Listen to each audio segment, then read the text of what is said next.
Good morning. This is Judge Alyssa Perez presiding over the 210th District Court Civil Docket for October 29th, 2025. All matters being heard today are being heard in accordance with all directives regarding remote proceedings. In addition to that, we are streaming all matters live via YouTube for public viewing. I'll go ahead and call our first case. This is 2023 DCV 1335 Pedro Morales versus Copestone General Contractors et al. May I have announcements, please? Your Honor, this is Jason Rose for Jorge Alfonso Aguirre, doing business as 3 Kings Construction and the movement in the summary judgment. Thank you, Mr. Rose. Plaintiffs?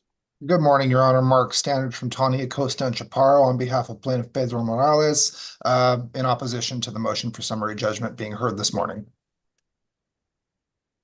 In opposition to the motion being heard? In opposition to the motion that is being heard. Got it. Okay. I wanted to make sure I wasn't missing. Odyssey's a little slow, and I'm just looking through some recent filings. I wanted to make sure there wasn't some other type of objection. Okay, any more announcements? Your Honor, Charles Kibler representing co-defendant Copestone General Contractors, and I don't really have a dog in the MSJ fight, but I am here to talk about continuance. So I'll just sit over here in the corner and be quiet. Okay, that's kind of nice sometimes, right? It's not a bad thing. Absolutely, Your Honor. Okay, give me 1 second so I can pull up the motion. All right, so yes, let's go on the summary judgment. Mr. Rose, you may proceed. Yes, Your Honor. This is a personal injury case where Mr. Pedro Morales, the plaintiff, filed for negligence and gross negligence.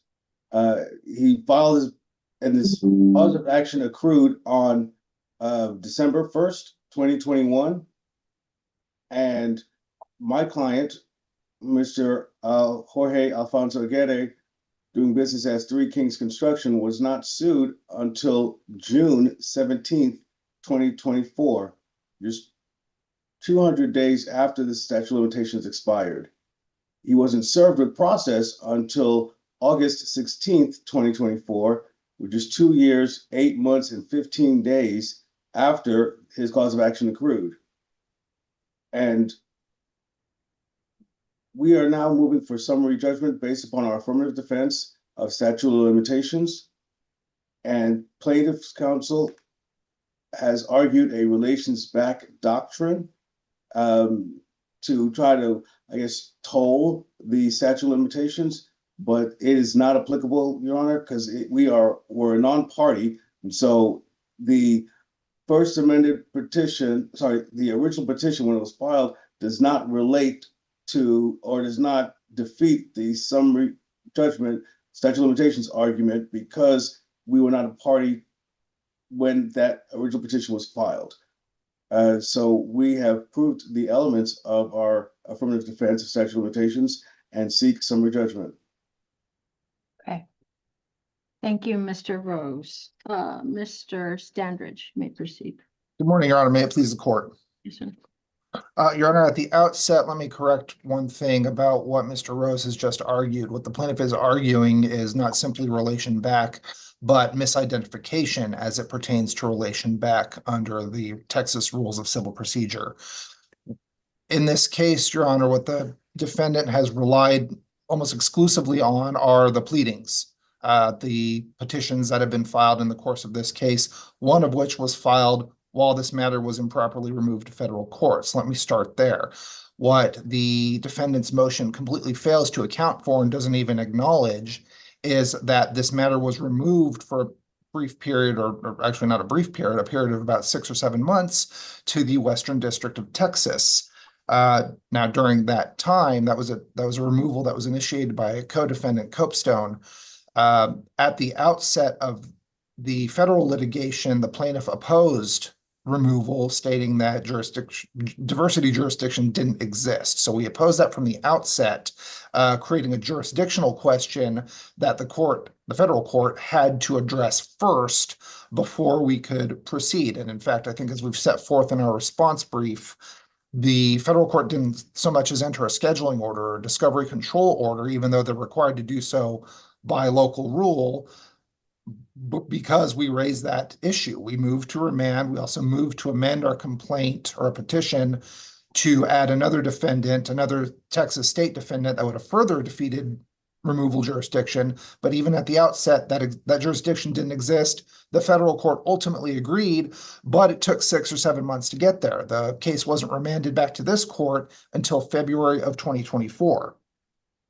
Now, what we did, in the meantime, we were precluded from doing discovery in federal court because we had raised this jurisdictional issue. We couldn't do anything as plaintiff that would be seen as acquiescing to federal court jurisdiction, including affirmatively serving discovery. We did that, however, immediately, basically the next business day when this case came back to this court in February of 2024. I think the federal court issued its remand order February 8th. The following Monday, February 12th, we served discovery on defendant Copestone.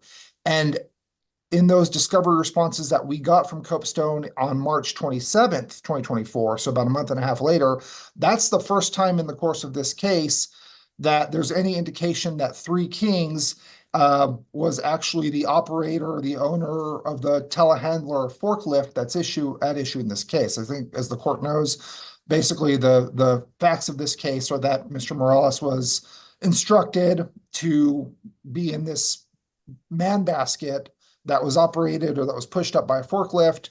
He's doing some work. The forklift shifts its weight and it dumps him out, essentially. That's kind of the gist of the case.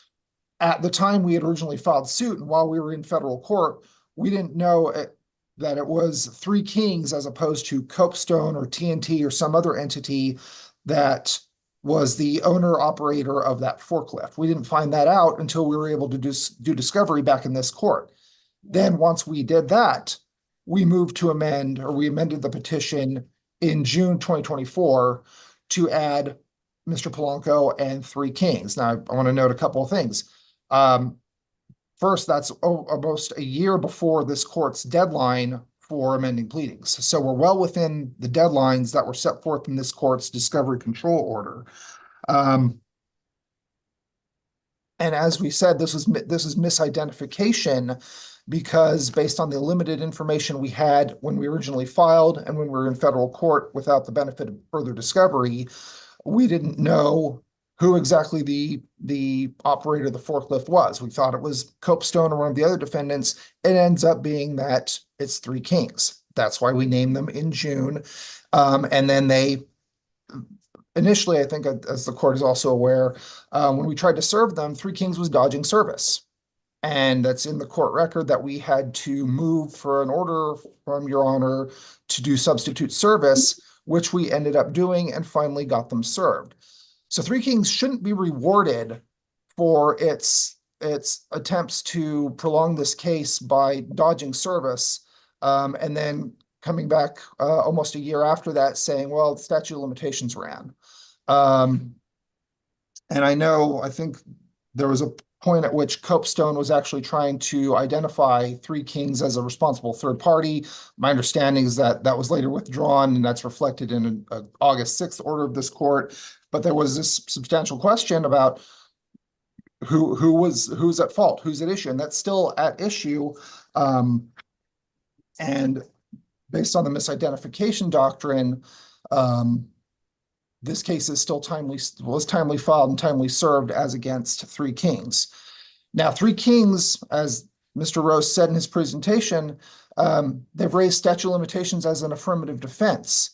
That's their burden. They took on the burden to conclusively establish that defense, and they failed to do so.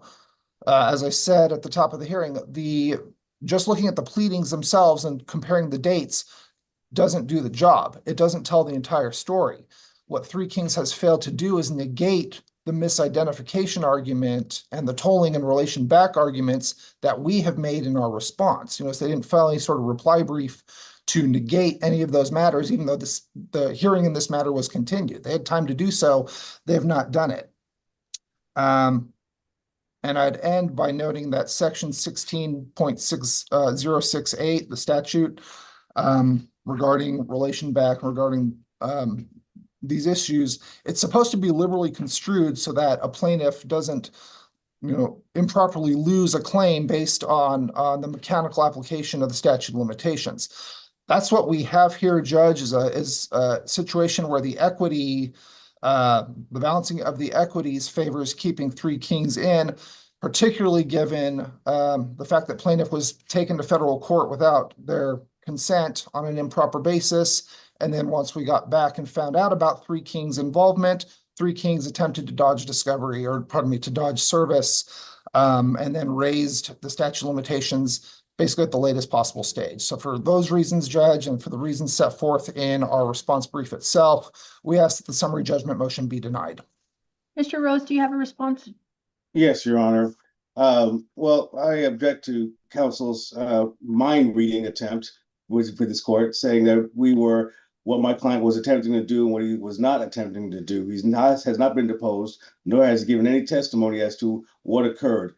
Besides, regardless of that, plaintiff doesn't even acknowledge the fact that it took him 8 months after the cause of action accrued to even file suit.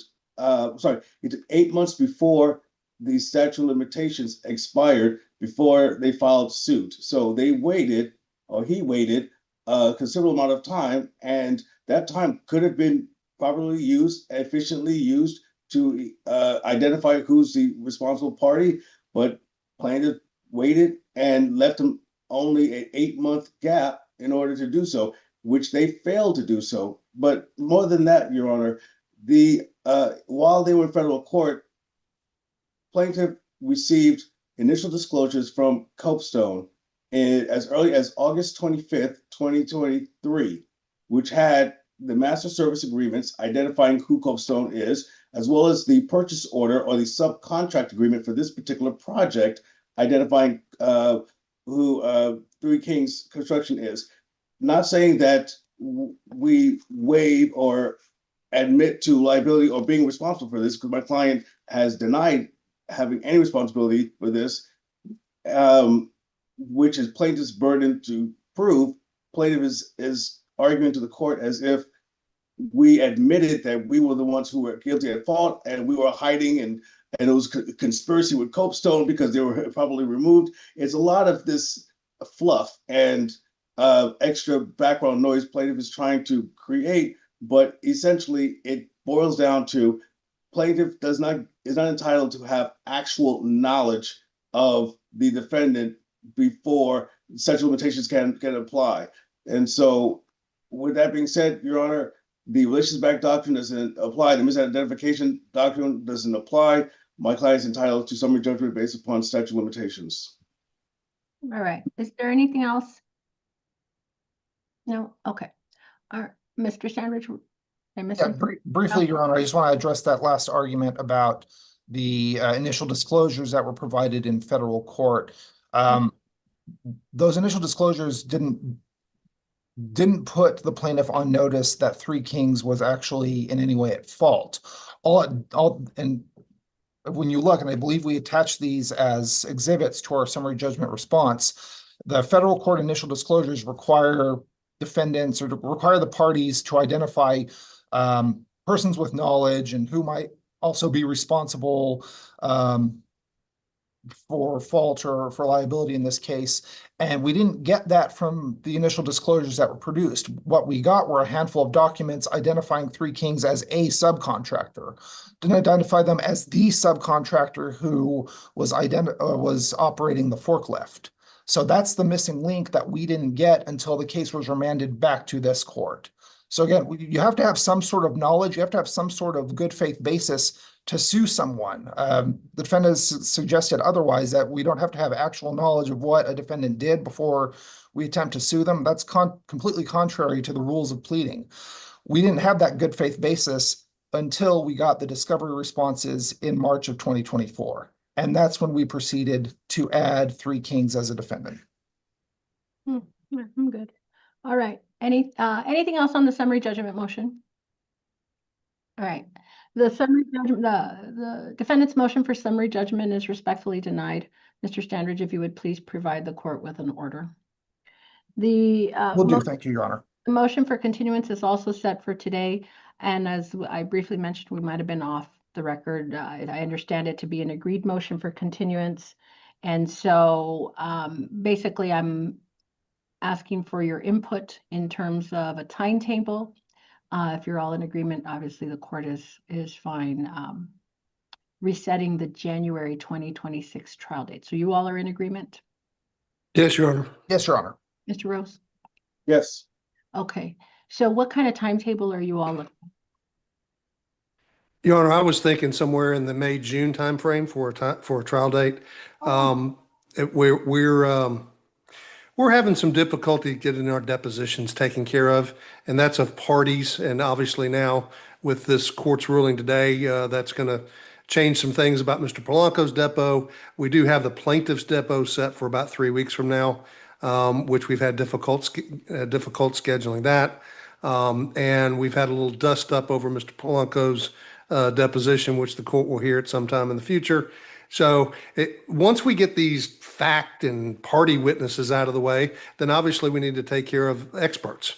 And so I think it's going to take that long at the rate that we're going. Plus, we're running up on the holiday period, which we know that makes it more difficult to get things accomplished, taking a week here and a couple of weeks there. So I would argue that we need a May or June time frame for trial, and I actually haven't talked to Mr. Standridge or his partner about this, so I don't know what they're going to say, but that's what I think we need.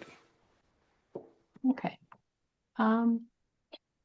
Well, I appreciate that because I feel like that's efficient and ambitious. I feel like what I'm hearing, and I'm seeing some pleadings filed recently, that I'm happy to give you a date there. How much time, if I have the setting for that timetable, I'm happy to give you that trial date if that's agreeable amongst all of you. I think May or June this is Mark Standards for the plaintiff. I think May or June should be fine, Your Honor. How much time do you all need for your trial? I'm going to think this is going to be a 4 or 5 dayer, Your Honor, in my opinion. Okay. Agreed. I think this is about a full business week trial. We can do a week. So we do jury selection on the Friday before, and we start evidence on Monday. So if it's a week, we can do. I was just wondering if we needed to set aside more time. Ms. Hernandez, what date do we have? Let me ask, is the case, assuming you work through all the discovery and we actually make that date? Ay, Dios mío, I'm losing my train of thought. Is this one that, barring settling at mediation, it's going to go, right? I'm trying to think, like, I know we've probably filled in, say, a May and June civil trial date. And I want, Myrna, if you'll tell me, I want to make sure that this case, whatever date we set it for, has some priority. Well, Your Honor, if I may, now that the court has denied my client's summary judgment motion, there are depositions that were taken before we were even added to this suit. That by right we are entitled to redepose, so we can have our opportunity to cross-examine those witnesses. And so I'm worried that the May-June timeframe may not be sufficient because there's some backtracking that needs to be done by my client so that they can be properly prepared for trial, as well as additional depositions that need to be taken. So I think it's untenable for it to start in May or June timeframe. I'm thinking a little bit more towards September timeframe. That's what I would have guessed, Mr. Rose. I actually would have thought something like October. So I was very encouraged, Mr. Kibler, that you were saying that, because you all aren't usually pushing me. It's usually me the other way around. So I'm leaning that way, Mr. Kibler. Does anyone oppose that? Because I'm thinking maybe something basically about a year, like October. And maybe I don't mind. I'm defense, Your Honor. I don't mind. Time is on my side always. So October works for me. Let's look for October. Let me look at October. I was going to say, Judge, we do have September 25th and there's no special settings or anything. Oh, like that. let's do that one. Okay. September 25th. Cool. Thank you. Yeah. So with that, what we are going to keep in terms of our scheduling is that November 12th final status conference, that will be converted to your entry of scheduling order. Okay, so get me a new scheduling order. Agreed, mediator, everything on it, and return to the court by November 12th. Then, November 12th? yes, sir. It's currently set as a final status conference. Now that we have a continuance, that will be your date to return, the deadline by which you all are to return the scheduling order. Your Honor, is that also a hearing at that time, or that's just a deadline? Not if we have the scheduling order. So if I have the scheduling order before November 12th, you all do not need to appear. If there is a reason I don't have that, in other words, there's not an agreement, then you must appear. Your Fair Honor, enough. according to the final civil pretrial conference, the order resetting the hearing, it says December 10th, 2025. So we just had a continuance of the trial setting. So the only date I'm keeping from the current settings is the final status conference on November 12th. There is no longer a final civil pretrial on December 10th, and there is no longer a docket call or jury trial in January. The final status conference will now be an entry of scheduling order that is on November 12th. Once we receive the scheduling order agreed to by all the parties, then we will reset the dates that follow in accordance with that October 26, 2026 trial setting. Does that make sense? Yeah, Your Honor, if the parties were to follow the agreed scheduling order prior to that date, do we still have to appear for the hearing on November 12th? No. If I don't have it by the date of the hearing, you must appear.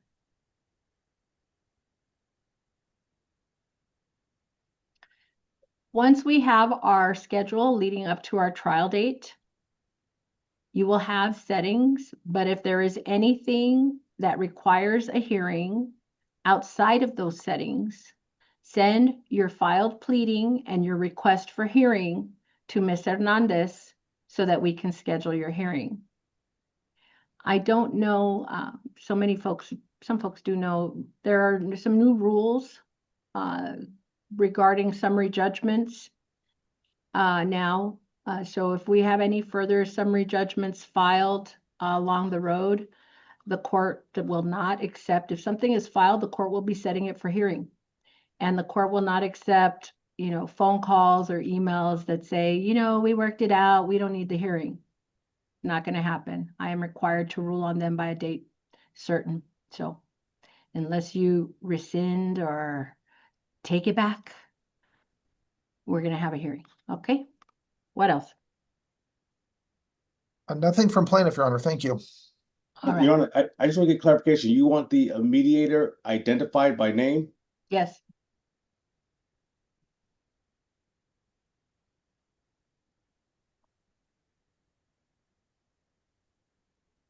There's a form, Mr. Rose. The scheduling order is a form. I think we send it to you all. I'm not averse if you all kind of generate one that tracks my scheduling order, but it must have that because there are deadlines there. I want to know who you're agreed. And if you can't agree, I need to know that because then I will order. Okay. Okay.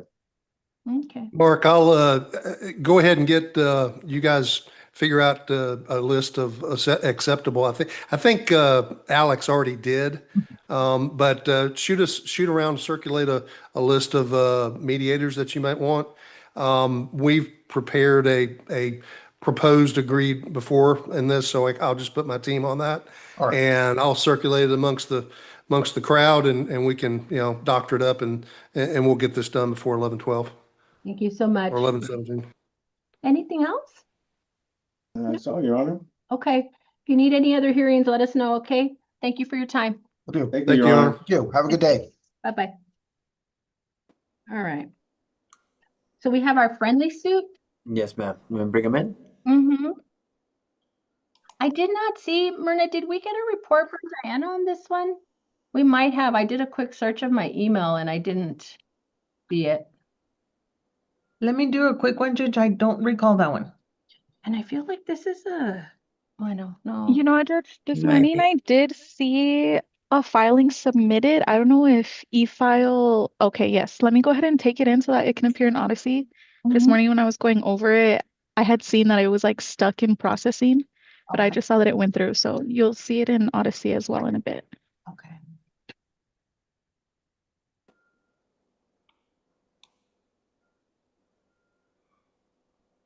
I saw Miss Valdez. Where'd she go? I'm sorry, Judge. You kicked her out? Don't kick her out. Yes, ma'am. I didn't know she was part of this one. Judge. She's our ad litem. Yes, ma'am. My apologies. Are you sick, Mr. Nunez? Sound like no, you're not congested. Ms. Valdez, Mr. Nunez kicked you out. I was wondering what happened. It wasn't me. It wasn't me. Good No morning, problem. everyone. Good morning, Judge. I was just, and that's why I noticed because I was inquiring about the report. Yes, ma'am. And the clerk was telling me there was some kind of glitch, so she's fixing it so I can see it because I had not seen it yet. So if you'll give me just a minute and we'll get started, okay? Yes, Judge. And I believe a copy was emailed to your coordinator. Yeah, and I did a quick review there too, and I didn't see it, but that could be the lack of coffee as more than anything else. So just No problem. we'll track it down and we'll get started pretty quick here. Okay, no problem.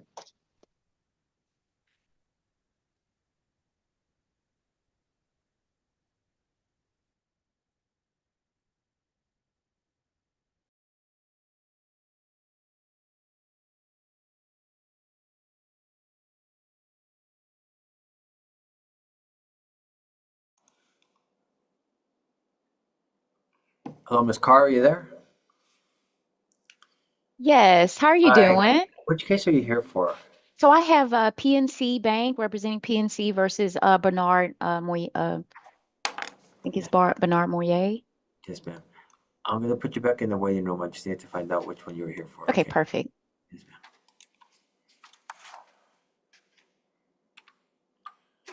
ma'am. Marla, do you see it in your email? It's not, I'm not finding it.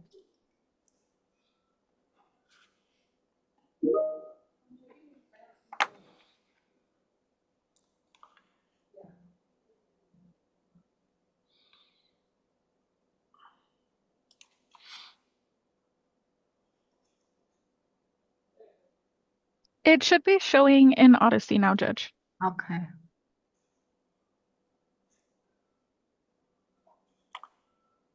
Hello, Mr. Hero. Are you there? I have it. Good morning. Can you hear me okay? Yes, ma'am. And see What case are me? you here for? It's going to be PNC Bank versus Bernard Moyer. I think I also have my co-counsel in the waiting room, Monte Carr. Yes, ma'am. Okay, I'm gonna put you in the waiting room, okay? Okay, thank you.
All right, we're good.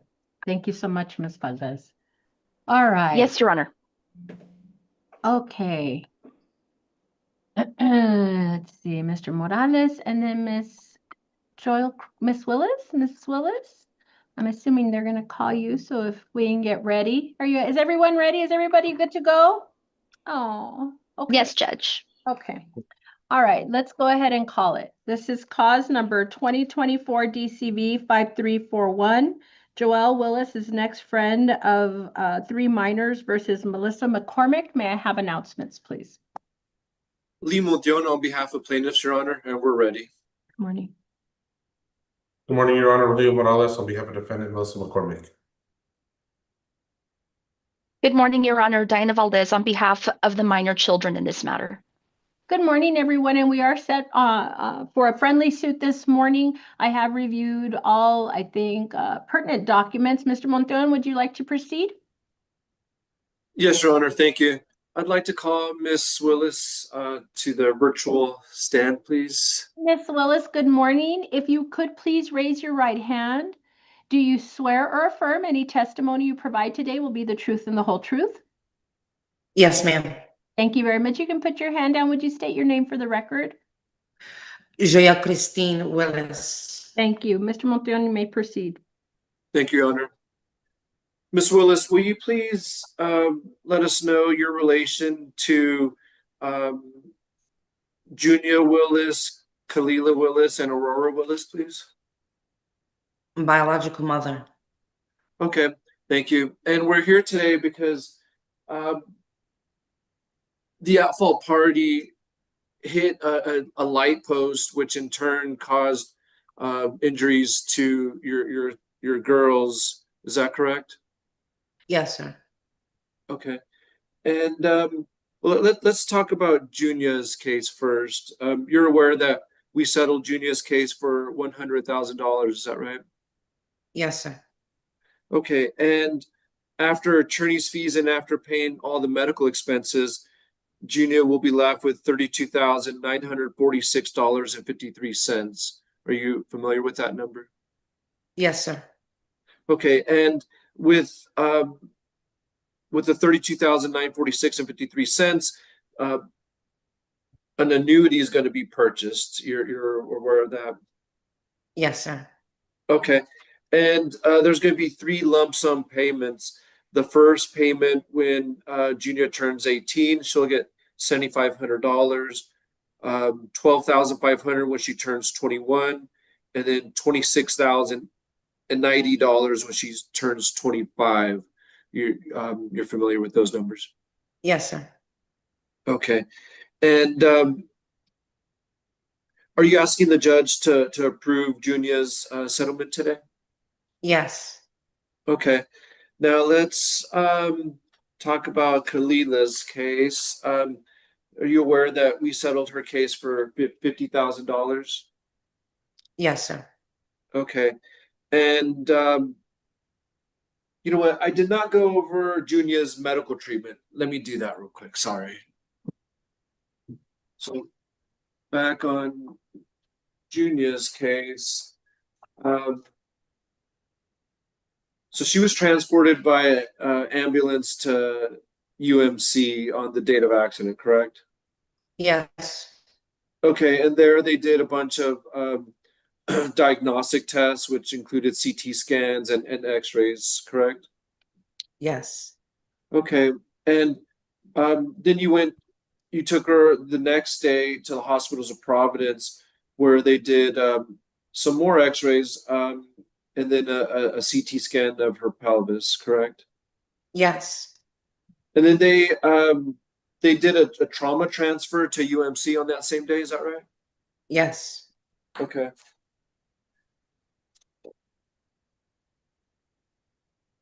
And did additional diagnostic tests as well there. And then on December 20th, another visit to the hospitals of Providence. And then is that all the treatment that she received?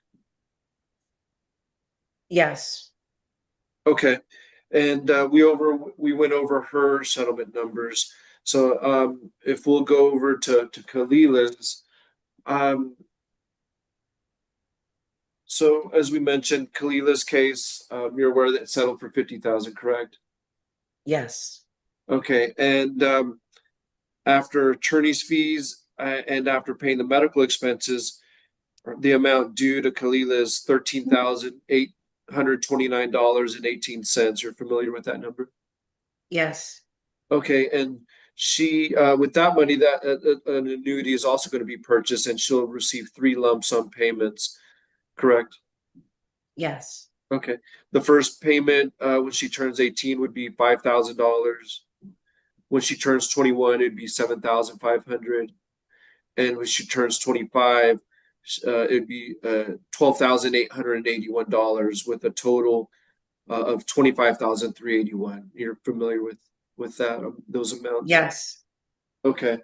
And Kalila, in terms of her treatment, the ambulance took her to UMC on that same day, correct? Yes. And then she had a visit at the hospitals of Providence the next day, correct? Yes. Okay, and that's all the treatment she received? Yes. Okay. And are you asking the judge to approve Kalila's settlement? Yes. Okay. Now let's talk about Aurora's case.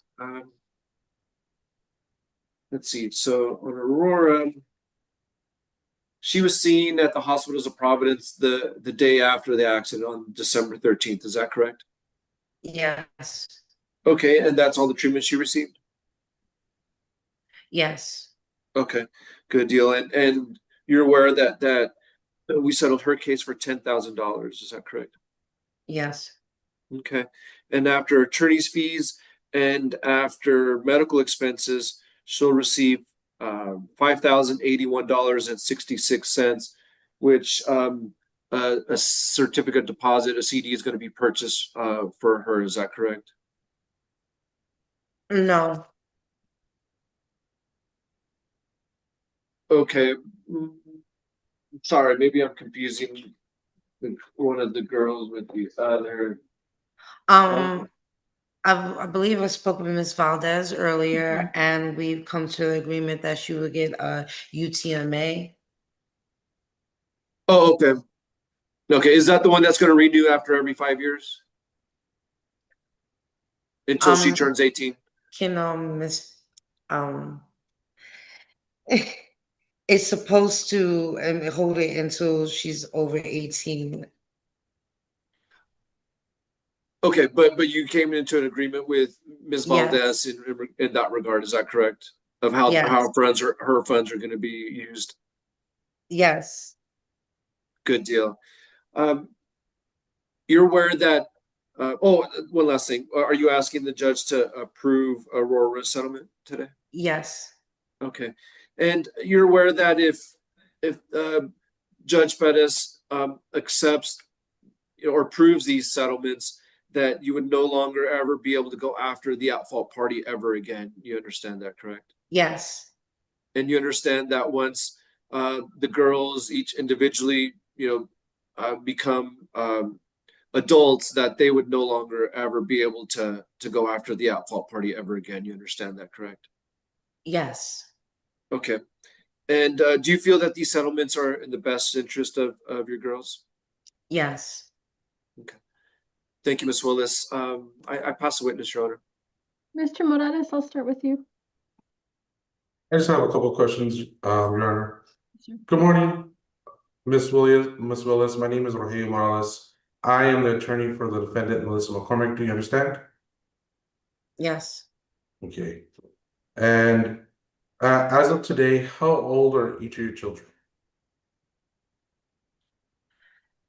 Kalila is 8, Junia is 13, and Aurora is 11. And in addition, you had filed on behalf of beautiful Deloitte. Is that how? Yes, she's 17. 17, okay. And at the moment, beautiful is still a minor, correct? Yes, she will be 18 in about a week and a half. And when is her birthday? November 9th. Okay.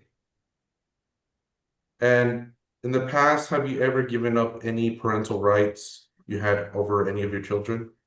No. And you also understand that we're here presenting a proposed settlement for each of your children that you filed. We filed suit on behalf of your children. Is that correct? I'm sorry, can you repeat? I had to turn it up. I had to turn the volume up. Okay, I'll speak a little bit louder. And you understand that we are here presenting a proposed settlement to the court that affects the rights to each of your children.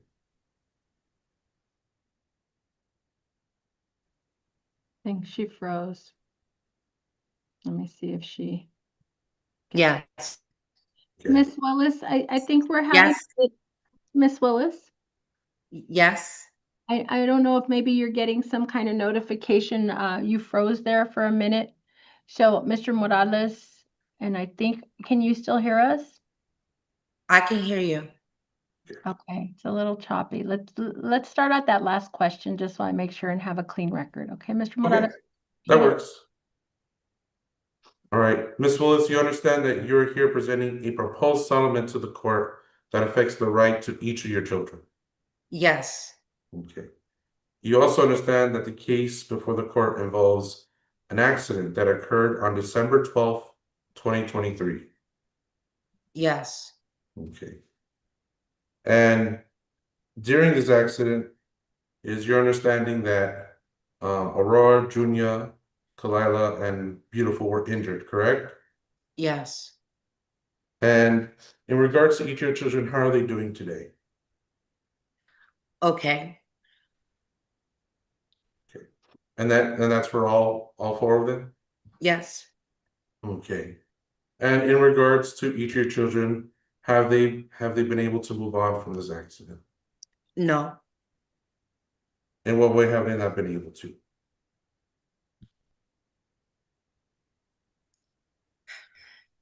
They've changed in how they are physically active outside compared to before it happened, and they're more aware of vehicles even though they're on the sidewalk where they shouldn't have to, more like anxiety and stuff.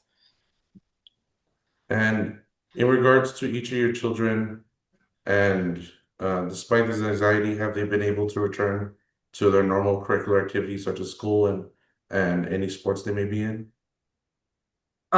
They've returned to doing their schoolwork the same, but as I said, mainly for Junia, who received the most extent, the physical activities, and because she is the older one of the younger ones, and her doing less of the physical things that they used to do, like the gymnastic things they used to do, they don't do it anymore because she hurt her shoulder and her pelvis.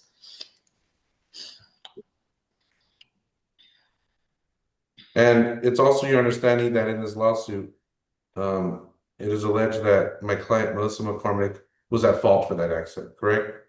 Yes. And it's also your understanding that we've reached a settlement for that accident, correct? Yes. And I'm gonna be a little bit repetitive here, just bear with me. And it's your understanding that the settlement, if approved of the court, will result in your daughter Junia receiving $100,000 in total, correct? Yes. It's your understanding that the settlement, if approved by the court, will result in Kalila Willis receiving $50,000 in total, correct? Yes. And it is your understanding that the settlement, if approved by the court, will result in Aurora receiving $10,000. Is that correct? Yes. And it's your understanding in the settlement that if approved by the court, it will result in Beautiful receiving in total $10,000. Yes. Okay. In regards to Junia, it's your understanding that $30,000 will be paid for her attorney's fees, which is a reduced amount. Is that correct? Yes. And that from Junia's settlement, $524.04 shall be paid as an administrative fee on behalf of Junia from her settlement. Is that correct? Yes. And that in total for her medical expenses and liens, $36,529.43 shall be paid on behalf of Junia. Is that correct? Yes. And so it is your understanding that that $32,946.53 shall be paid from Junior's settlement into a tax-free guaranteed structured settlement with Pacific Life Insurance Company. Yes. Okay. And in regards to Kalila, it is your understanding that from her settlement, $13,000, a reduced attorney's fee, will be paid from that settlement to her attorneys, correct? Yes. And that $22,702.41 shall be paid in regards to her medical expenses and medical needs on behalf of her for her expenses. Is that correct? Yes. And that $468.41 will be paid as an administrative fee on behalf of Kalila Willis from her settlement. Is that correct? Yes. And that the remainder of $13,829.18 shall be paid from Kalila's settlement into the tax-free guaranteed structured settlement with Pacific Life Insurance Company. Yes. Okay. And then in regards to Aurora's settlement, $3,333.33 shall be paid for her attorney's fees from her settlement. Is that correct? Yes.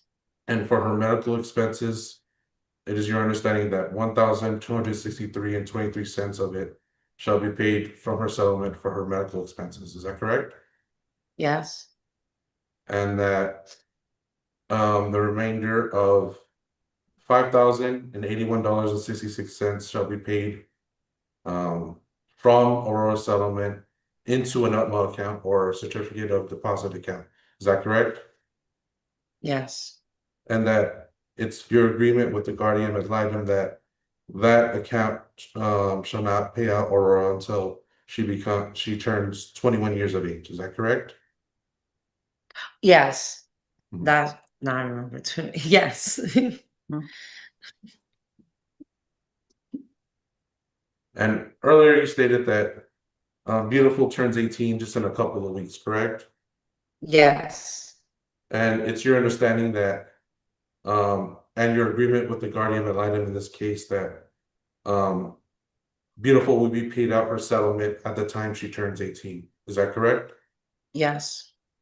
And that and you understand that instead of going to jury trial in this case, or you're asking this court to approve the settlement,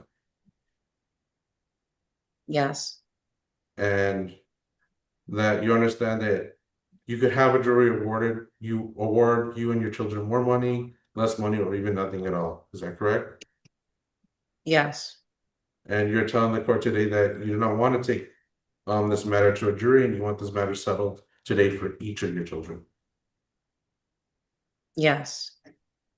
And you also understand that if the court approves the settlement, this will be the end of the matter. Yes. Okay. And neither you nor your children will be able to come back into this court in order to ask for more money against my client, Melissa McCormick. Is that correct? Yes. And after today, you're still understanding that the matter will be closed forever. Is that correct? Yes. Do you think that the settlement agreement for each of your children is in their best interest? Yes. And are you asking the judge today to approve the settlement? Yes. Right. Thank you. Thank you, Ms. Willis. I'll pass the witness. Ms. Valdez. Yes, Your Honor, and most of what I was going to cover has already been covered by Mrs. Willis's attorney as well as Mr. Morales. I have just a few questions. First, I just want to make clear for the record that the plaintiff in this case is Mrs. Joyelle Christine Willis, correct? Yes. Okay, very good. And Mrs. Willis, you and I had an opportunity to visit on multiple occasions, correct? Yes, ma'am. Okay, and during our conversations, we actually explored multiple options for the benefit of your daughters, correct? Yes, ma'am. Okay, and you ultimately selected annuities with respect to Junia and Kalila that would maximize the total settlement they would receive, correct? Yes. Okay, and by doing that, they're going to recoup a significant amount more than had they received the payout today in real time, correct? Yes. Okay. And with respect to Aurora, we explored different possibilities, but ultimately selected investment in an interest-bearing account under the Uniform Transfer to Minors Act, correct? Yes. And that account would be restricted to Aurora's access until she reaches the age of 21, correct? Yes. Okay. And during the course of our meetings, you advised me that it's highly probable that at some point in the future, you'll be moving away from El Paso, correct? I think it froze. Yeah. Mrs. Willis, will you let us know when you can hear us if it's possible? I'll give it a second and see if it kicks in. Mrs. Willis? Yes. Okay. There we go. Let's Okay. keep a second to see. We got it froze again. There we go. There we go. Ms. Okay. Valdez, Okay. ask your last question, please.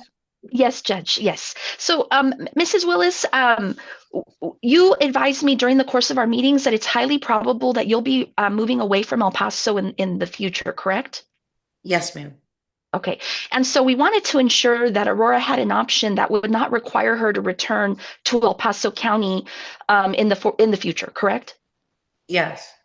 Okay. And so we've selected for recommendation to the court today an account that she would be able to access anywhere she resided, essentially in the world, correct? Yes. Okay. Very good. And we also discussed your daughter's progress, correct? Yes. Okay. And you as their mother, you've worked very hard to ensure that they remain active to try to overcome some of the anxieties and other things that they have felt as a result of the trauma from the accident, correct? Yes, ma'am. Okay. And we also discussed that you understood that if you accept and recommend settlement on behalf of your daughters today, that there would be no further opportunity for medical treatment in the future, correct? Yes. Okay, very good. And with that, Mrs. Willis, you are asking Judge Perez to approve the settlement on behalf of all three of your daughters, correct? Yes, ma'am. And I might also state for the record, you're working with your daughter, Beautiful, to see about potentially depositing her settlement proceeds into a high yield savings account, correct? Yes, ma'am. Okay, very good. And with that, Judge, I have no further questions, but I am asking that the court approve the settlement today. I do believe it is in their best interest. And I want to commend Mrs. Willis for her involvement and engagement throughout this process in trying to select options that would benefit her daughters. And I would also like to commend her attorney for working diligently to reduce liens that maximize the amount that is ultimately going to be paid out to those minor plaintiffs and for the reduction of his attorney's fees. Thank you very much, Ms. Valdez. If no one else has any questions for Mrs. Willis? No? Okay. Nothing further, Your Honor. Mr. Monteon, do you have anything else? No, Your Honor. Okay. And so, Mrs. Willis, yes, just to follow up with what Ms. Valdez says, seeing you here today and seeing your beautiful daughters, I have no hesitation other than to recommend that this settlement be approved. It is in the best interest of your children. And I don't often require that the children be present, but it really does just ease any concerns I would have that they are here and you have beautiful daughters. And I wish you all the very best in terms of your future. And yes, the settlement is approved. Thank you for presenting today. It's very nice, very nice. I did receive some conforming documents to include I have an agreed order investing funds with that joint motion. And so I've now signed off on it to be filed. If there are any other documents you all need to send over, please do so quickly. But the settlement is approved and best wishes to you, ma'am, to you and your family. Thank you, Judge. There's only one more document, Judge, and it's going to be an agreed judgment. And that's going to be the document required for purposes of opening those annuity accounts, Judge. And I know that we were finalizing it, and you should have a final copy this morning. Thank you. That and the ad litem fee. Have you all, will that be included in the judgment? Have you all agreed on that? It is included in the judgment, and we're agreed with the fee that Ms. Valdez has incurred. And of course, those are approved as well. So I'll look forward to receiving the agreed judgment. If there is anything else you need from the court, please let me know quickly if we need a follow-up hearing for any reason. Other than that, if there's nothing else, we are adjourned for today. Thank you, Judge. Thank you, Okay, Honor. thank you. Thank you, Honor. Thank you. Thanks, everyone. Thank you. Bye-bye. Have a good day. Before we bring in the 10 o'clock folks, Walter, you want to take a quick break? Does anybody need a break? Yeah, okay. Take a quick break.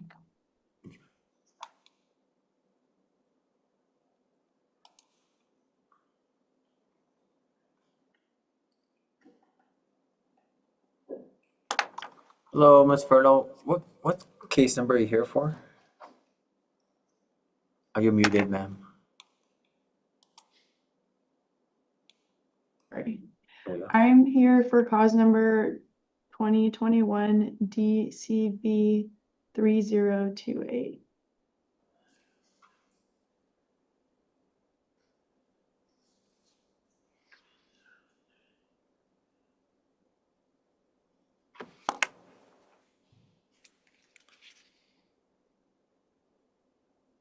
I think it's on my docket. Let me check.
Okay, Ms. Furlow, you have a new trial date and you don't have anything today.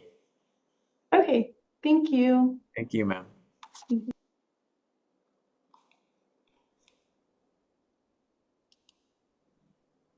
If we're ready, we can let's bring folks in. I'm a little surprised, I didn't see Mr. Moy in the waiting room. I am, Judge. He's always here. Ms. Udan on the 9:30, God, it said at 9:30, 30, 3237. Can you check the notice to Mr. Moy? See if he opened it. Yes, just give me 1 second. Thank you. Let's bring him in, please. Yes, ma'am.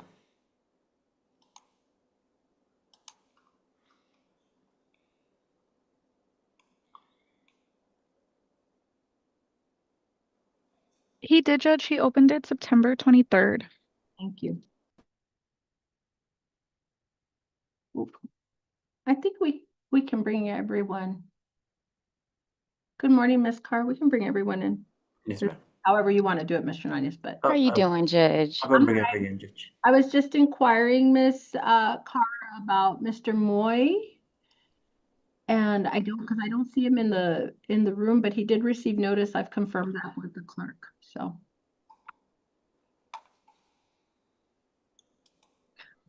I'll let all the doorbells stop before we call it.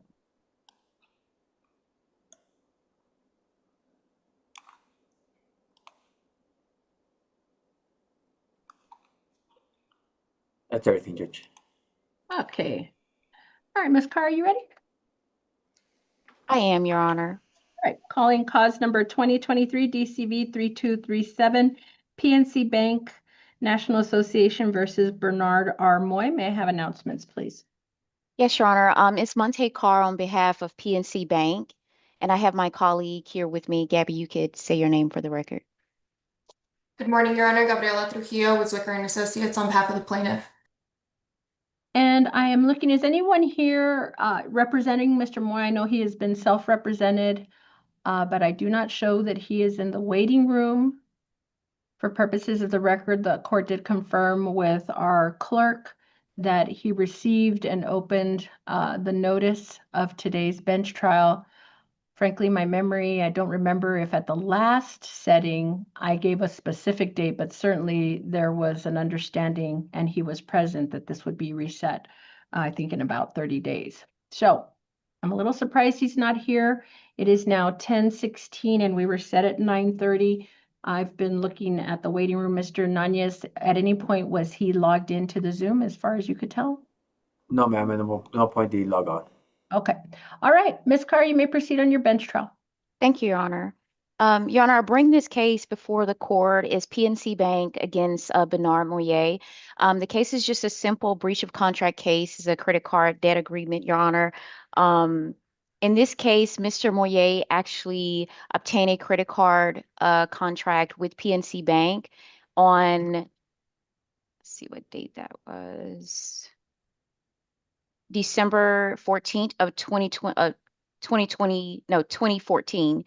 He actually breached that contract and last payment was January 27 of 23. The amount that was owed on that account, Your Honor, is $20,653.04, which we're seeking judgment for today.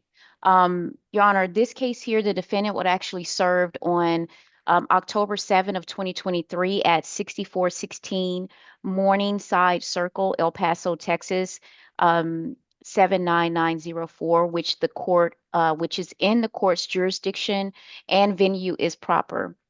I present before the court our business record affidavit that was filed with the court on, March 11 of 2025, Your Honor. It's the plaintiff business record affidavit, which includes our affidavit from Jessica Monroe, which is a default litigation specialist. She attests that these records are in accordance to PNC's regular course practices and business records, as well as the credit card agreements, notices, billing statements for this account. Your Honor, at this time, I would like to submit into evidence the plaintiff's business record affidavit. It will be admitted as evidence for purposes of your trial. Thank you, Your Honor. Moving forward, Your Honor, we have Exhibit 1 that I would have to mark. I would like to mark inside the business record affidavit, which is plaintiff's credit card member agreement. It includes the agreement of this credit card account that Mr. Moyer agreed to at the time of accepting the contract. And I would like to present that as Plaintiff Exhibit 1.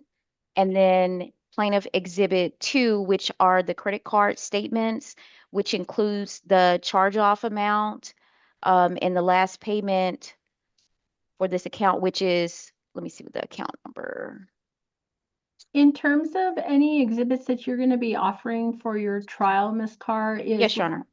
Filed in the case, I will accept and take judicial notice of all the documents in the court's file, but feel free to for Say spout on it. what it is you're asking. Yes, Your Honor. Referring to, okay. Thank you, Your Honor. That's fine. I would allow, I would, thanks the court for taking judicial notice. The account, for this account, Your Honor, just for the record, the account number ending in 024, which was dated 12/14 of 2014, that includes the account for Mr. Moyer. And so that amount of $20,653.04 we're requesting judgment for, plus court costs and fees of, let's see, make sure I have court indulgence, Your Honor.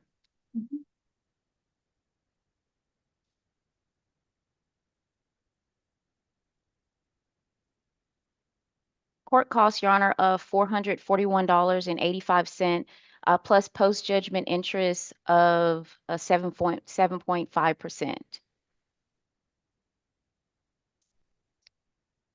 And we're just requesting for that judgment for that amount, Your Honor. All right. Okay, the court, as I mentioned, will take judicial notice of all the documents in the court's file. Judgment is granted as requested by plaintiff. The court will note that there was a motion for summary judgment filed, I think, back in May. Yes, Your Honor. I don't know that the hearing was requested on that, but we did have our bench trial setting. I also want to make sure I note that this bench trial has been reset numerous times, at least going back to June. And the court obviously is aware of the different matters that were being discussed. Actually, the first bench trial was in January of 2025. Looks like we had one set almost every month, it looks like, except for May. Correct, Your Honor.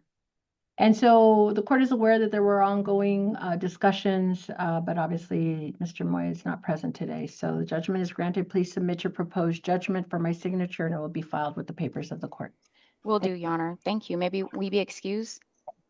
Mr. Nice, I'm going to need 1 second, please. Okay. May we be excused, Your Honor? I'm sorry. The judge said you needed 1 second. So. Okay. That's fine.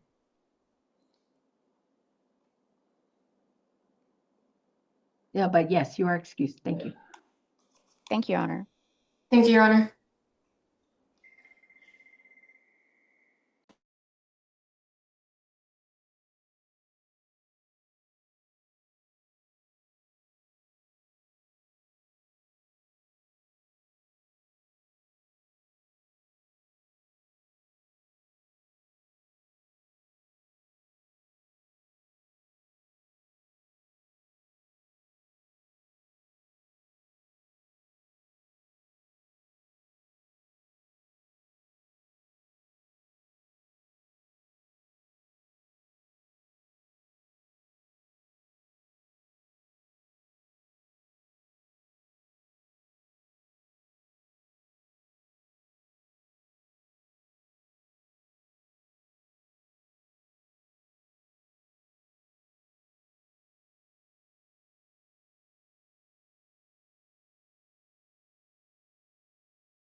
Hello, Mr. Brendel?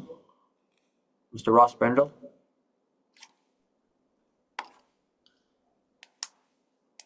Hi, sir. What case? What's your cause number today?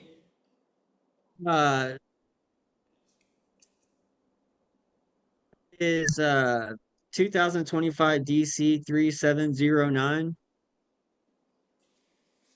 Thank you, sir.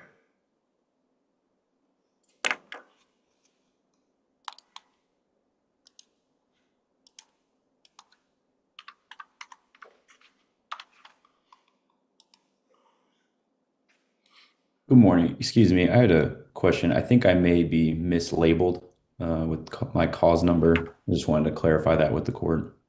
284? That is incorrect. Our cause number is 2024 DCV 2351.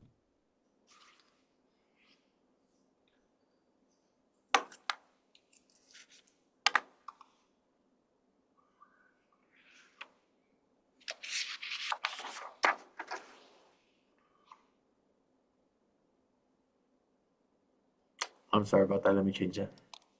Thank you.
All right, sorry about that. Let's get moving. Who's next, Mr. Nunez? Judge, on page 3, calling cause number 2024 DCV 0276, Graciela Armendariz de Parra versus Tristan Cantrell. Announcements, please. For plaintiff Victor Biganowski. And Joshua Murphy on behalf of defendant Cantrell, Your Honor. Morning, Your Honor. Nicholas Jimenez on behalf of non-party LNF distributors. Oh, my goodness. Good morning, gentlemen. So we're here scheduling status conference motion to quash, and then there's some supplemental motion for protective order. Who wants to talk to me about this? And where are we starting? Well, it's their motion, Your Honor. I filed a motion that to this Victor Biganowski. Good morning, Your Honor. Good morning. Your Honor, I filed a motion to take the deposition of the corporate representative of Tristan Cantrell's employer. That's who Mr. Jimenez represents. We did it initially to get a copy of the company's insurance policy to see if it covered Mr. Cantrell. We found out that it did. We made a demand for a claim number. I think Mr. Murphy asked, Clifford Jessup, sorry, Mr. Jessup asked for a copy or for a defense. I don't know if they've done that, but we're actively working with the insurance carrier for the company to try and get them to cover this incident. I think they will. It was all part of a deposition notice we had sent several months ago, Your Honor, ostensibly to get the insurance policy. And then Mr. Jimenez, I believe, or some other attorney at his firm filed a motion to quash in protective order. I think they did both. I'm not really interested in taking the corporate rep's deposition anymore. The only reason I would want to do it would be to get a copy of Mr. Cantrell's personnel file and to include any discipline for this incident. I think it's relevant to the case at hand, Your Honor. There may be some evidence in there that would be relevant to the processing of this case. Just to that extent, that's the only thing I would want to talk to his corporate rep about. The reasons for his termination, copy of his personnel file, and the company policies in effect at the time of this incident that Mr. Cantrell might have violated. That's our position, Your Honor.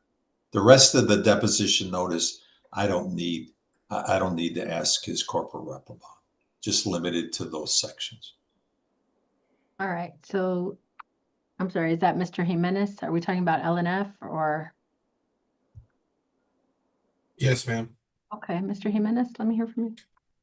So if the court recalls, and in line with Mr. Biganowski's explanation, Mr. Sebastian Nunez said this case before I did was before the court on on August 8th. The court ordered that we produce the insurance policy. We did. And then, the second subpoena was issued. And really, I mean, it was very, very broad, spanning years of employment records, internal communications, and corporate policies. Now, I understand that Mr. Biganowski is trying to roll that back, but it doesn't, it doesn't change the fact that, I mean, really, LNF isn't a party to this case, can't ever be a party to this case. And so if he's willing to, to send another notice, we'll take a look at it. But I think it's kind of difficult to try to whittle down the deposition notice that he filed. Yeah, And Mr. Biganowski, have you, there hasn't been a subsequent notice, right? No, and I'd be willing to do that, Your Honor, in this case. Okay. All right. Okay. I'm looking here. Well, it looks like we've had this for a minute. I think it's Joshua Murphy there. I apologize, Mr. Murphy. I apologize. No problems. Okay, I apologize. Okay. Well, with respect to the motion to quash,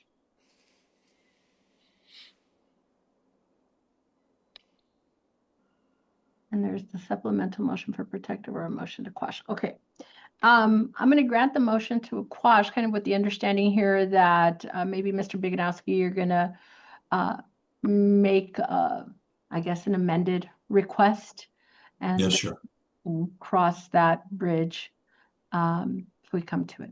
Okay. Yeah, depositions have been taken, Your Honor, of the plaintiff and the defendant. In the case, paper discovery is done.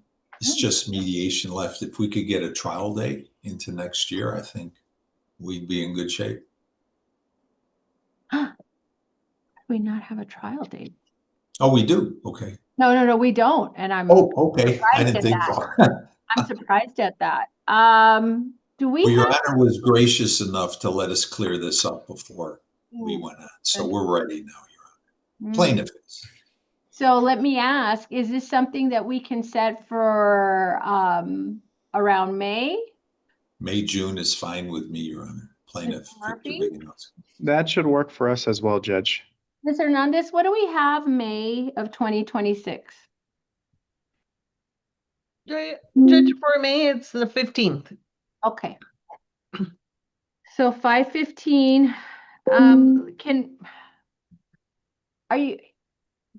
if you all want any kind of scheduling order entered up into that trial date, please submit it. I will have a final civil pretrial 30 days before the docket call. So I don't have my 2026 calendar in front of me.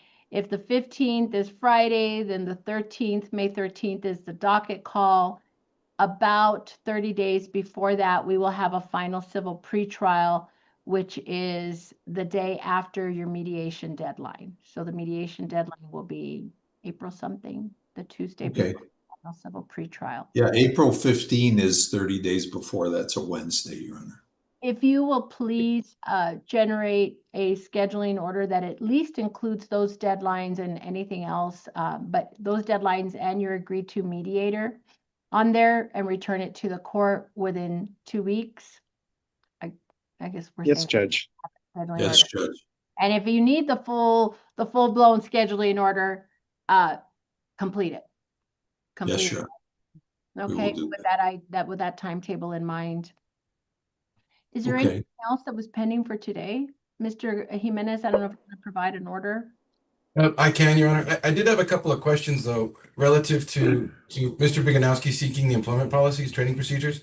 I don't know, and again, I'm just kind of thinking through things. I don't necessarily know that those would be relevant to whether Mr. Cantrell was negligent in this case. So I don't know if, I just need to know if that's something we need to work out between Mr. Biganowski and I. Yeah, I'll call Here's you. what I anticipate. Once there is a subsequent request, since this request, the motion to quash has been granted, I don't know if you're seeking in this hearing any specifics regarding that additional or supplemental protective order.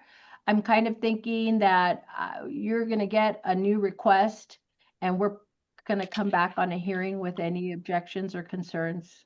So that's Okay, the way I see it. So and especially, you know, with the holidays and stuff, let's make sure if you know we're there and we're going to have to have a hearing, that you make the request quickly so we can get you all scheduled. Okay. Sure, Honor. Thank you, Your Honor. Yeah, And no, also I'm not thinking you all are just going to work it out with a new request and everything's great, Mr. Jimenez. I think we're probably coming back. and I'm not trying to say I want to. Yeah, just, but we're all talking kind of hypotheticals in a sense. Okay. We'll see a request and go from there. all Yeah, right. sure. All right. Thank you. Anything else? Nothing further, from us. Judge. Thank you. Nothing from the, nothing from, I guess we should have an entry of the scheduling order in 2 weeks. That's the only yeah, thing. sure. Okay. All right. Thank you very much. If you don't have anything else, you're excused. Thank you, Your Honor. Have a good Thank day. you. Take care. Sure. Who's next, Mr. Nunez? On page 4, Judge, calling cause number 2023 DCV 3936, Crystal Garcia versus Juan Jose Galvan. Announcements, please. Good morning, Your Honor. Ashley Cedillo on behalf of the plaintiff. Good morning, Your Honor. Renee Flores on behalf of defendant. Well, thank you for being here, Mr. Dio. I went over to the 41st and I saw you were very busy and I heard you were very busy. So thank you for appearing. We're set for status dismissal. So are we all caught up now or is things still pending? Your Honor, we executed a Rule 11. We got permission to settle. The UMUIM carrier was causing some intentional delay, which was causing some confusion for my client. So we're trying to get that information. I am asking for an entry of judgment hearing in January, which I know is a little bit unique, or more than 60 days. But the reason being is that we do have a health insurance lien, and the health insurance lien is going to need also whether or not what's going on with first party to give any type of reduction.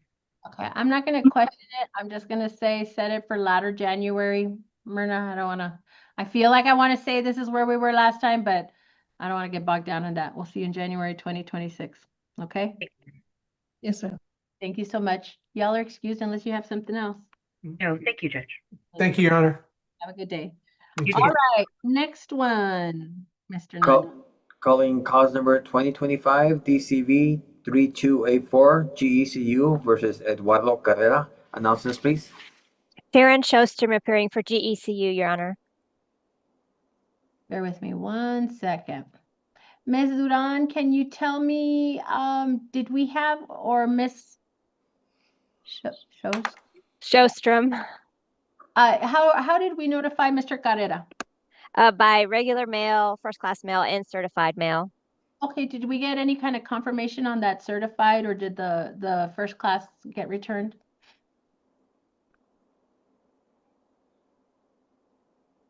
It was not returned, Your Honor.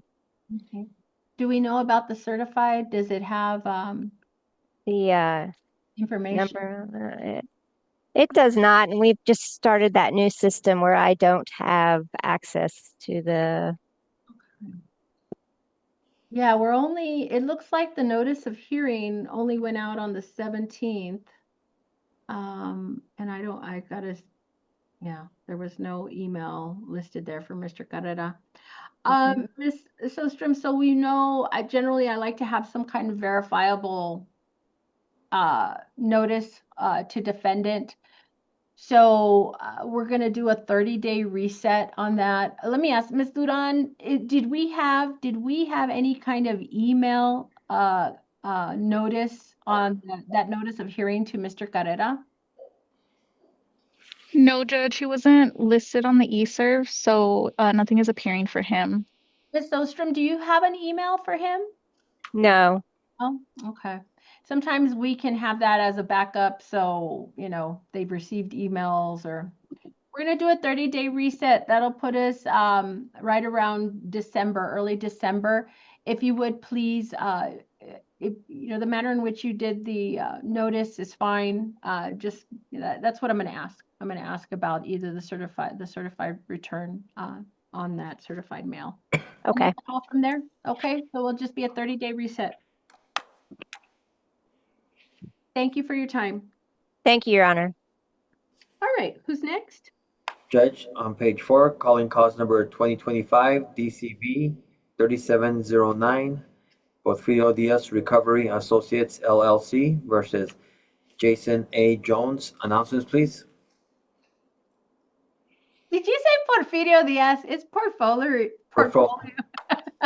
I apologize, Judge. No worries. So it's Portfolio Recovery Associates LLC. That's all right. Versus Jason Jones. May I have announcements, please? I'm Ross Brindell, and I represent Portfolio Recovery Associates LLC. Okay. Anyone here on behalf of Jason Jones? Let's see. Our order setting hearing went out in September, Mr. Jones, Mr. Brendel. How did we get this to Mr. Jones? Did we regular mail, certified mail? How did we send it out to Mr. Jones? Not checking here. And maybe on this one, no. Ms. Hernandez, this one doesn't have any notice to the defendant, right? Sometimes we have emails, but no.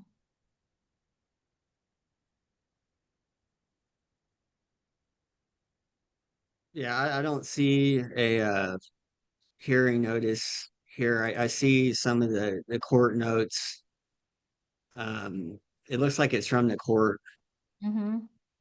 So yeah, I have an order setting hearing that we sent out on September 25th, but I mean, I think it went to you all and that's it, if I'm not mistaken. Let me double check. Yeah. Yeah, it just went to you all. So if you will, this is another one, we'll reset for 30 days. Please make sure that you all send notice to Mr. Jones and we'll have your default. Okay. Thank you, Your Honor. Thank you for your time. All right, who's next? Judge, calling cause number 2024 DCV 2351, Isleta ISD et al. Versus Angel Valdez et al. Announcements, please. Daniel Black on behalf of the plaintiff, Ysleta ISD. All right, I feel like we were here before, Mr. Black. Is there anyone here on behalf of the defendants? I know this is set for default. We were here, weren't we here? Let me open the case. Let me see, 2351. We were here before in June for a default hearing, and then we needed to make some amendments to the order. We had a status conference a few weeks ago that one of the other attorneys in our office, Mr. Steven Stamps, was here. And then we had to set it for the default docket versus the status conference docket. Mm-hmm. Okay. Looks like, was there, let me see, letter containing motion for default.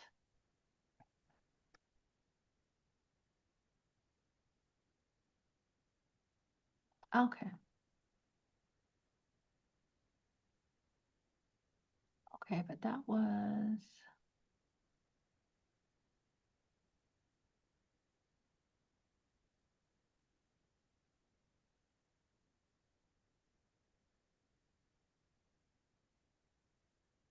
On the 17th, how are we notifying these defendants? So I have an order setting hearing dated October 17th, but I think I don't show that it was ever attempted to be served on any of the. Yeah, correct. So we sent the order setting the hearing for this morning. We sent it via regular mail to defendant Sarah Isabel Vasquez Martinez. We also sent it via certified mail. I just ran over to my paralegal to check and this tracking number. It looks like the certified has yet to be delivered, but that it was sent out on the regular mail. I think was sent out the 21st and certified sent out the 23rd. Wow, it's taking some time. Let me see. I know you've been here a couple of times on this. And if I may, Judge, the letter that was sent for the status conference a few weeks ago, we did send that via certified mail, and that was received and signed by the plaintiff, or sorry, by the defendant. And so she is getting notice that there are proceedings going on, and she is still failing to appear. Let's do this. Let's do this. I hear you on that. I don't know if we actually went through any kind of presentation on the default. The court will entertain that today. And then I will set it for like an entry of judgment in 2 weeks. So we don't have to go through and do the whole other thing. Yeah. Let's just do that. So go ahead, Mr. Black. Sure, thank you. And we did run through some of the details of this back in the setting in June, but I'll kind of hit the highlights on this. This is a default judgment, of course. Ysleta ISD, in the name of Joanne Fields, one of our employees. She was involved in a motor vehicle accident back in 2022, May 12th, 2022. She was in the coercion scope of her employment as a school bus driver. She was traveling eastbound on North Loop in El Paso. Another vehicle was being driven by defendant Angel Valdez, traveling in the same direction. He changed lanes without warning and made an unsafe lane change, causing the collision with the school bus. Mr. Valdez was cited for this incident for the failure to yield the right of way, not having a driver's license, as well as failure to maintain financial responsibility. The owner of the vehicle is the second defendant, Ms. Sarah Isabel Vasquez Martinez. And as a result of this incident, Ms. Joanne Fields, the employee for Ysleta ISD, sustained a few injuries, or quite a few injuries actually, resulting in indemnity and medical benefits under workers' compensation in the amount of $68,011.56. And so Ms. Fields has not sought to enforce the liability of either defendant in this claim, and therefore Ysleta ISD stepped in her shoes and is seeking enforcement of liability under Section 417 of the Texas Labor Code, and to recover the amount that was paid on behalf of Ms. Fields. In our default judgment, we've attached, of course, the petition itself, the citation, which shows that Ms. Vasquez Martinez was served a copy of this lawsuit on March the 3rd of 2025. The citation was returned and filed with the court 2 days later on March the 5th. To date, we still have yet to receive an answer or an appearance of any kind from either defendant in this case. Attached to our exhibits with the motion, as well as confirming the certificate of her last known address, as well as a soldier and sailor affidavit, and an affidavit of damages confirming the amount that was paid due to Ms. Joanne Fields' injuries in this incident. And so the plaintiff, Ysleta ISD, of course, is asking for a default judgment to be granted against the defendant that was served and has failed to answer in this claim, Ms. Sarah Isabel Vasquez Martinez. Thank you. Thank you very much, Mr. Black. The court will also take judicial notice of all the documents in the clerk's file and under this cause. The case will be set for entry of judgment on December 3rd at 11 a.m. via Zoom, just like we're doing today. So with that date in mind, if you would please send out notice of that hearing in a manner that is somewhat verifiable Yes. for our third hearing. And please, if you haven't already, submit your proposed documents, your proposed judgment, and we'll have entry on that day. Okay?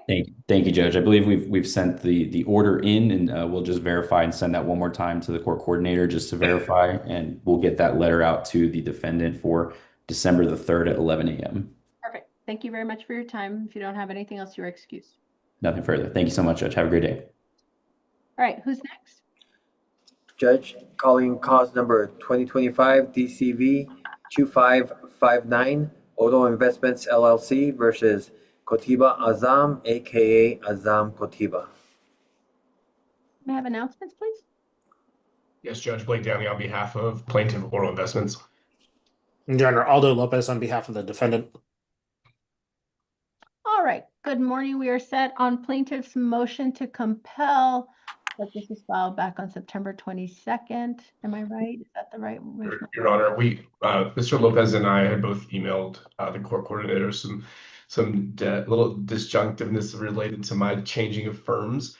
So the email was sent, I think, not, I don't know that it was incorrect, but anyway, there was some miscommunication. But we asked the court to please cancel the hearing on the motion to compel. And Mr. Lopez, I believe, also asked to cancel his Rule 901A motion hearing as well. So I believe we just wanted to make sure that we did not miss the hearing in case there was something additional that we wanted to discuss with the court. Okay, hold on a second. Is everybody in agreement? So we don't want a hearing on the motion? Is that right? No? Judge, it's the plaintiff's motion. And then I know Mr. Downey just substituted in for Mr. Miranda, who had originally filed the motion. Oh, gotcha. I just saw the motion. Okay. So, all right, that's fine. I mean, if we're not having a hearing and you all are agreed, that's fine. But we don't have anything else set. So how about I get a status on So, this? so Your Honor, I just substituted in the case. I see Mr. Miranda is here as well. I substituted in about a week ago. There's a lot of moving parts to this case. We're still really in the infancy of even the facts of this case. It's still a very fluid situation. There's tenant lockouts, there's TABC issues, and a bunch of things are going on right now that we've not been able to resolve between the parties. So again, we're still really to me the facts are still very fluid. I don't know if Mr. Lopez would agree or not. Judge, yes, I spoke with Blake last week when he filed his entry, and I've previously spoken with Mr. Miranda. So I think Blake and I want to take a second, see what, if anything, we'll be able to work out between the two of us, and then see where we go from there. Okay, so Mr. Miranda, so I'm just getting that email now. We no longer need a setting for any matters, but I'm happy to see you all anyway. Mr. Miranda, Yes, Your Honor. Good morning. good to go, no? Yeah, well, see, the interesting thing is that Mr. Lopez is the new counsel for Mr. Azam, and Mr. Downey is the new counsel for Oro. So both sides decided to bring in the A teams, and they are both getting up to speed on this. And what Mr. Downey said is correct. There's a lot of moving parts. This was a very acrimonious relationship between landlord and the tenant. There was a lockout.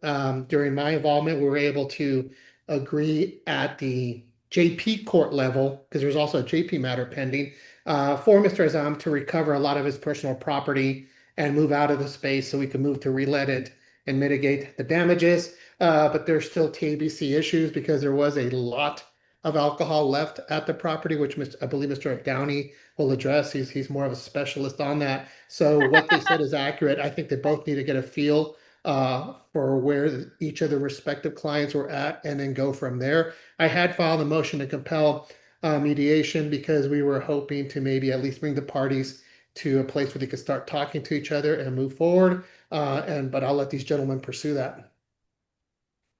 Very well. Very Your well. Honor, I would ask that I don't know that we've seen a formal order. I'd ask that Mr. Miranda and his firm be allowed out of the case and then I'd be allowed to enter. I filed that substitution motion, I think about a week ago. I do see it as of last Thursday, and so yeah, wasn't aware. I had not seen that before this morning. So of course, the motion to substitute counsel is granted. I don't know if there's an order, but Mr. Miranda, thank you very much for appearing anyway. I know you all have been waiting for just a minute. So unless there's something else, you're good to go. But here's what we're gonna do. We're gonna do a scheduling status conference. I'm thinking in January.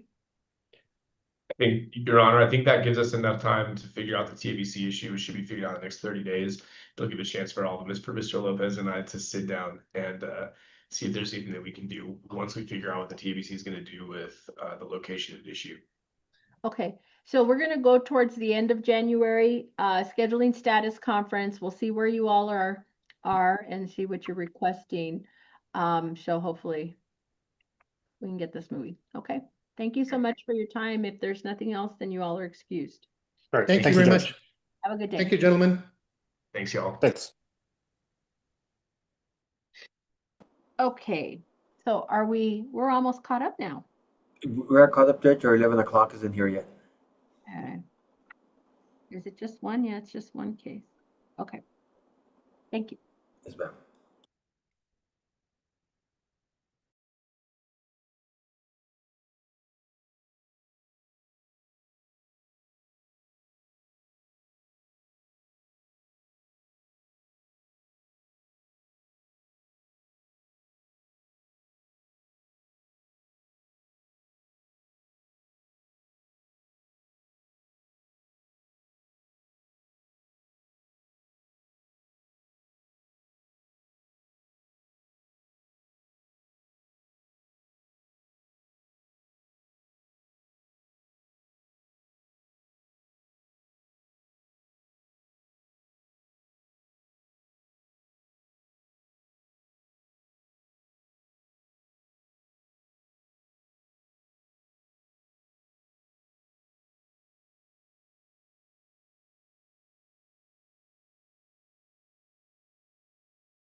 Hello, ma'am.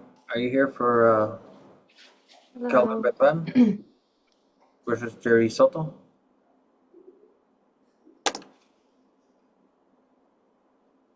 Ma'am? Can you hear me?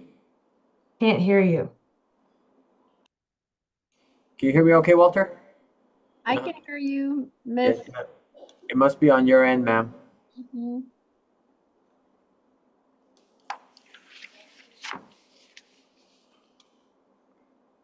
Can you hear me there? I could hear you. Yeah. I'm trying a different output. How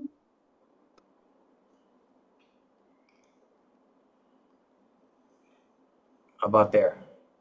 I can hear you now. Okay, ma'am. Sorry about that. You're here for Kelvin Bethan versus Jerry Soto? Yes, I am representing the plaintiff, Kevin Beltran. Okay. Thank you, ma'am. We'll be with you shortly. Thank you.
Are we ready on the 11 o'clock? Yes? Yes, Your Honor. Yes, ma'am, we are. Yes, Your Honor. Okay, let's get going. Would you like me to call the judge? Yeah, let Walter get. You good, Walter? Go ahead, Mr. Nunez. Calling cause number 2025 DCV 2750, Kevin Berthan versus Jerry Soto et al. Announcements, please. Chelsea Gum on behalf of the plaintiff. Isaac Gutierrez for the defendants. All right, and we're set for several matters. However, I was looking on the so I have two motions for leave, but I had a motion for leave to designate responsible third parties. And then I believe Ms. Gum, your firm filed a motion for leave to file your objection. But then I'm looking and it looks like I had already signed off on the order granting defendant's motion for leave. Yes. I think it was signed maybe the day that you filed your request for leave. So. If I may speak to that. Yes, ma'am. Yes, ma'am, you may. Yes, so I fall on the sword here. We had a calendaring error and responded hours or 1 day late after the deadline, hence the motion for leave to have our objection heard 1 day late on the merits of that issue. The order was signed quickly thereafter the deadline expiring. Mm-hmm. Yeah. So, give me a second.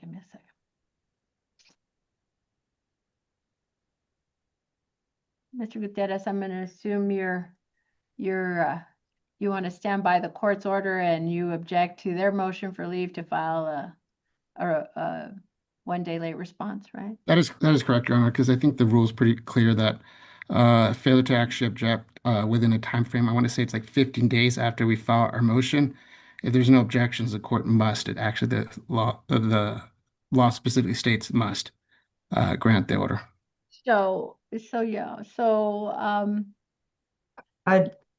Yes, ma'am. I'd just argue that there's no prejudice had we filed it, on time. And again, that's on us for not filing it timely. But we'd still be here today on the merits of the objection had it been filed, a few hours earlier by the deadline. So the court is not going to entertain the response. The order is there. To the extent you need an order on your motion for leave to file your response, that is denied. Okay, I did review briefly what was filed. I just was thrown off a little bit when I saw the order was already entered. So the motion for leave to designate has already been granted by court order. What we have left then, I think, are the motion for bifurcated trial. And I just want to make sure, because I was looking for any response to that. If I could, Your Honor, we've actually reached an agreement on that. We agreed to the relief sought in that motion, so it's not something that we need to take up here today. Okay, can you all memorialize that in some agreed order for the court signature, please? Yes, Your Honor. Thank you very much. Well, this is efficient. All right, so we have left, is it a motion to quash? Is this, let me see.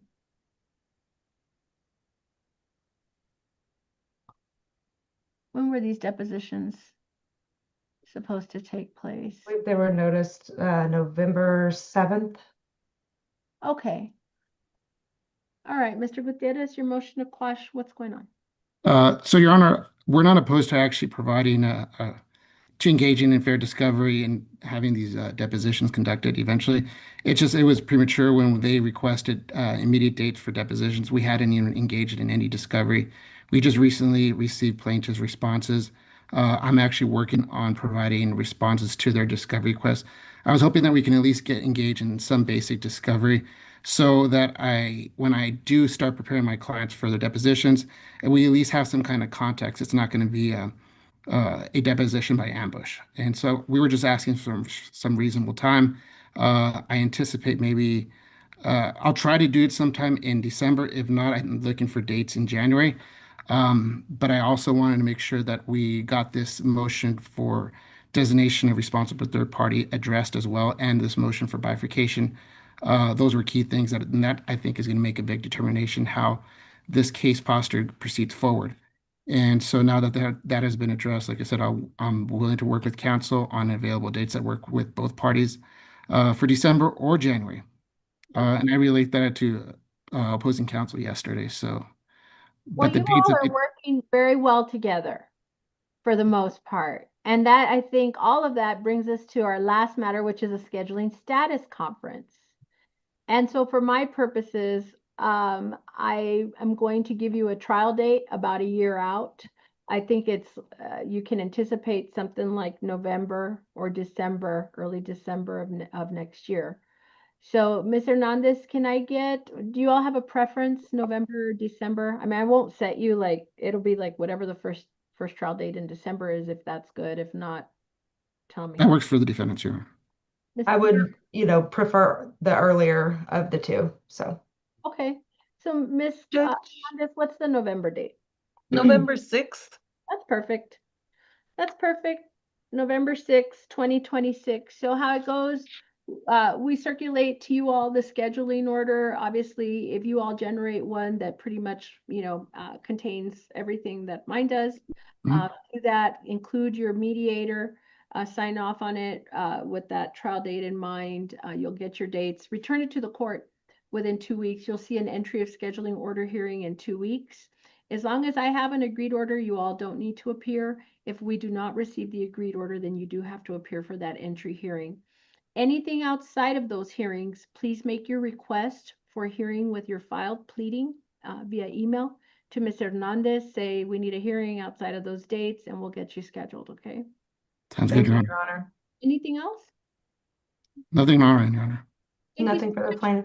Y'all take care. We'll get the order and then you'll have your dates, okay? Thank you, Your Honor. Thank you. Have a good You one. excused? Yes, sir. Bye-bye. Yes, sir. Thank you. Do we have anything else, Mr. Nunez? No, Judge, that's everything. Thank you so much.